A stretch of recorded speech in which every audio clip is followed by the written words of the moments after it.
everybody. Dave Weiss here from AMOKArts.com. Today, I thought I would share something with you. There's one thing I love to do as I study Scripture.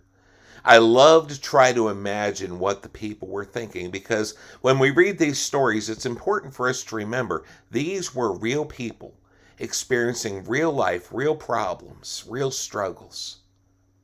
And as I was getting ready to preach on the story of Jairus and Jesus resurrecting Jairus' daughter, I started to put myself into the head of Jairus and what would he be thinking?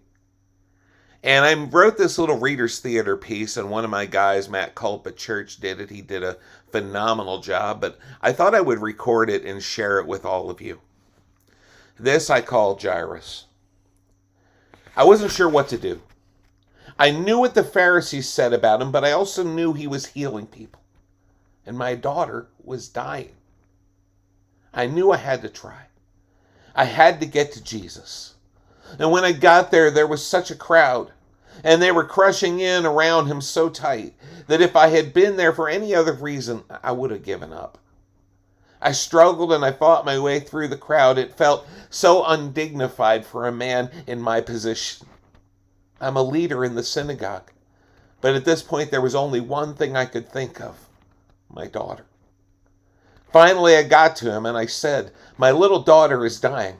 Please come and put your hands on her so that she will be healed and live." He had such compassion in his eyes when he looked at me.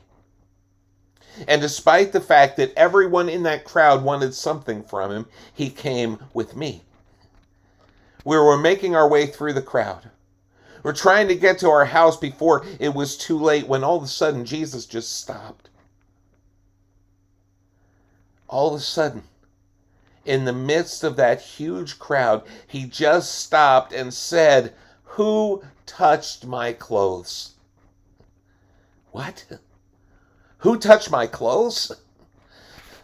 There were people all around him. They were crowding in on all sides, and he was wondering who touched him. For a moment, I thought he lost his mind. And then I saw her, falling to her knees, crying and trembling with fear.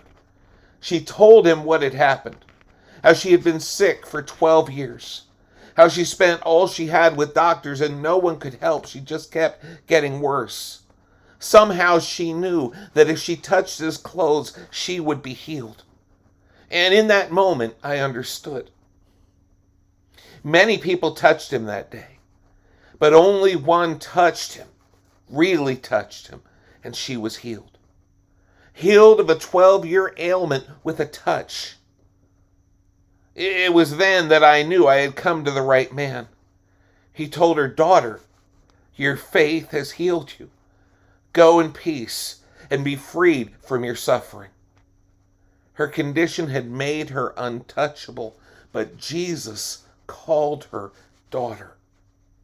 I was glad to see she got her healing. But the word daughter hit me like lightning. We had to get home. My daughter was running out of time. We were going faster now. And that's when I spotted them. People coming from my house. And they did not look happy. My heart sank. I knew it was bad news. When they reached me, one of them said, "Your daughter is dead. Why bother the teacher anymore?" In that moment, all the air rushed out of my lungs. It was over. It was too late. I had failed my little girl. But then something strange happened. Jesus clearly heard what they said, but he looked at me and said, "Don't be afraid. Just believe." He left most of his disciples to deal with the crowd. He took 3 of them with us, but he kept going. He kept moving toward my house. He kept moving. In that moment, I had a choice. I could give up or I could trust Jesus. I didn't understand what was happening, but I just kept going. One foot in front of the other, not knowing what I would find, but somehow believing all hope was not lost. We got to the house. The mourners were there, wailing away. Everything in me told me it was too late. But Jesus looked at the mourners and said, "Why all this commotion and wailing? The child is not dead, but asleep." They laughed at him. Somehow, I still followed. I reached for my wife. She was as confused as I was. But she took me by the hand, and we followed the rabbi into my daughter's room. There she was, lying on the bed.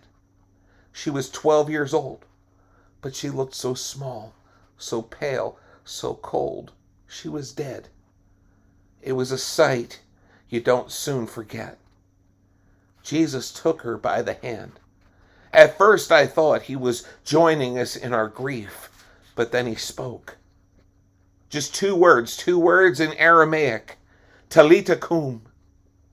In your language it means, little girl, I say to you, get up. Had I had time to react, I probably would have thought, what an unusual thing to say, but I didn't have time to react. Because when he spoke, that's exactly what happened. She stood up. She stood up. I don't know what the Pharisees have against him, but she stood up. You should have seen the look on the people's faces when she opened the door and walked out of the room. Jesus told her to get her something to eat. And then he told us, don't tell anyone. How am I going to do that?